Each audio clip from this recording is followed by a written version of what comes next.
بسم اللہ الرحمن الرحیم۔ السلام علیکم۔ سب مسلمانوں کو مبارک ہو۔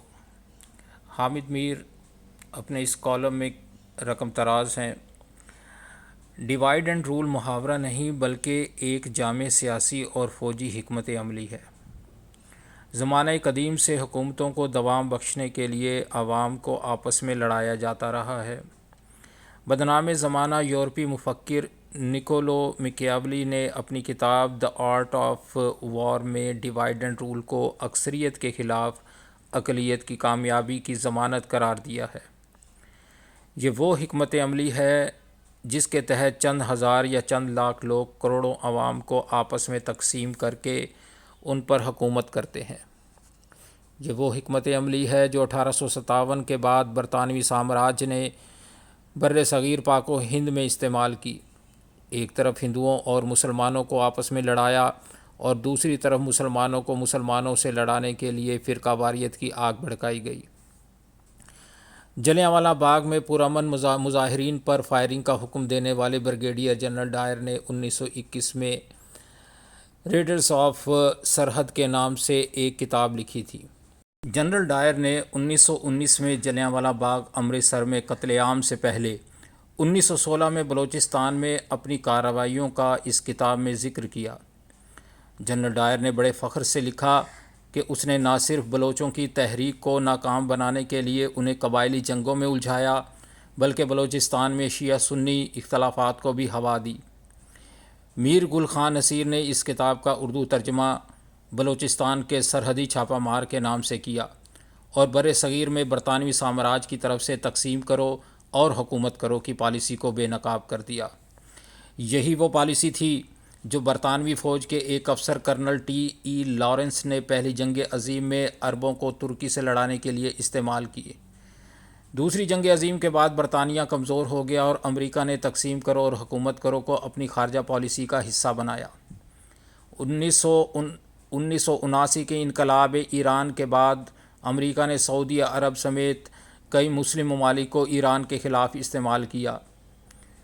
ہم شیعہ سنی اختلافات کی مکمل ذمہ داری برطانیہ اور امریکہ پر نہیں ڈال سکتے، لیکن حقیقت یہ ہے کہ امریکہ نے ایران اور سعودی عرب کے اختلافات کا سب سے زیادہ فائدہ اٹھایا اور فرقہ واریت کی یہ آگ افغانستان کے راستے سے پاکستان میں بھی داخل ہو گئی۔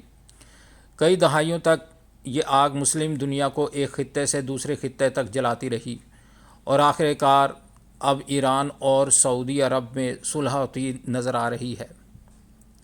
17 جون کو سعودی وزیر خارجہ پرنس فیصل بن فرحان السعود نے تہران کا دورہ کیا اور ایرانی صدر ابراہیم رئیسی سے ملاقات کی، جس کے بعد ایرانی صدر کے دورہ سعودی عرب کے امکانات واضح ہیں۔ عام خیال یہ ہے کہ ایران اور سعودی عرب کو قریب لانے میں چین نے اہم کردار ادا کیا۔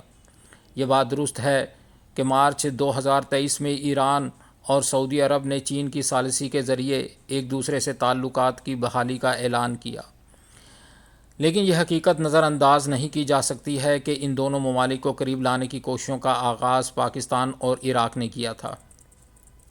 2016 میں سعودی حکومت نے ایک شیعہ عالم شیخ نمر کو پھانسی کی سزا دی تو ایران میں سعودی سفارت خانے پر حملہ ہو گیا تھا، جس کے بعد سعودی عرب نے ایران میں اپنا سفارت خانہ بند کر دیا۔ ایران اور سعودی عرب میں کشیدگی کو ختم کرانے کے لیے 2016 میں پاکستان کے وزیر اعظم نواز شریف نے دونوں ممالک کا دورہ کیا تھا۔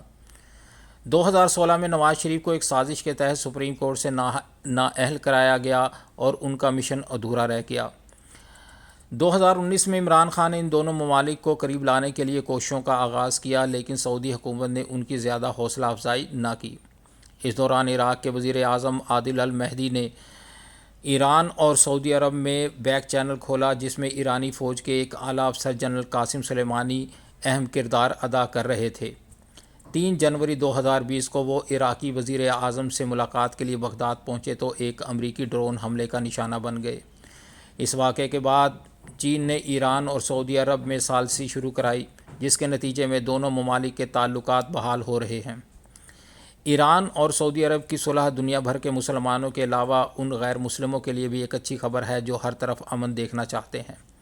یورپ اور امریکہ کو یہ دیکھنا چاہیے کہ 1979 کے بعد ایران اور عراق کی جنگ میں مغرب کی اسلحہ ساز کمپنیوں نے بہت منافع تو کمایا، لیکن عراق اور افغانستان میں جنگ کا مغرب کو وہ فائدہ ہوا یا نقصان؟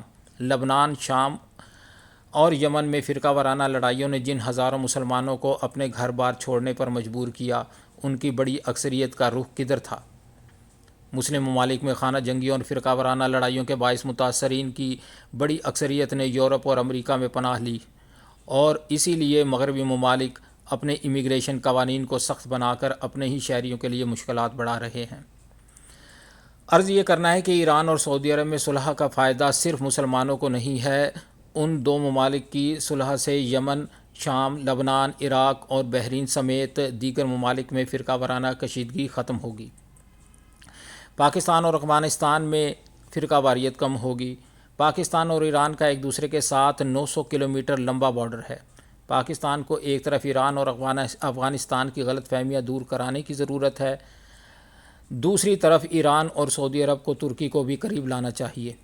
مسلم ممالک میں استحکام سے صرف فرقہ واریت نہیں بلکہ انتہا پسندی بھی کم ہوگی۔ انتہا پسندی اور دہشت گردی کا کوئی مذہب نہیں ہے۔ دہشت گردی کو دہشت گردی سے ختم نہیں کیا جا سکتا، دہشت گردی کو امن و انصاف سے ختم کیا جا سکتا ہے۔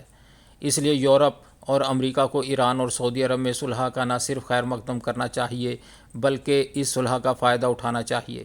ایران اور سعودی عرب کی قربت سے سینکڑوں سال پرانے شیعہ سنی اختلافات شاید مکمل طور پر تو ختم نہ ہو سکیں، لیکن مسلمانوں کو چاہیے کہ اختلافات کی بجائے مشترکات پہ توجہ دیں۔ یہ مشترکات واقعہ کربلا میں بھی نظر آتی ہیں۔ کربلا میں صرف حضرت امام حسین ابن علی رضی اللہ تعالیٰ عنہ نہیں بلکہ ان کے بھائی حضرت عثمان ابن علی رضی اللہ تعالیٰ عنہ، حضرت ابوبکر بن علی رضی اللہ تعالیٰ عنہ اور حضرت عمر ابن علی رضی اللہ تعالیٰ عنہ بھی شہید ہوئے۔ عثمان رضی اللہ تعالیٰ عنہ، ابوبکر رضی اللہ تعالیٰ عنہ اور عمر رضی اللہ تعالیٰ عنہ نے حسین کے لیے جان قربان کر دی، تو کیا ہم ان سب کی قربانی کے صدقے اپنے اختلافات ختم نہیں کر سکتے؟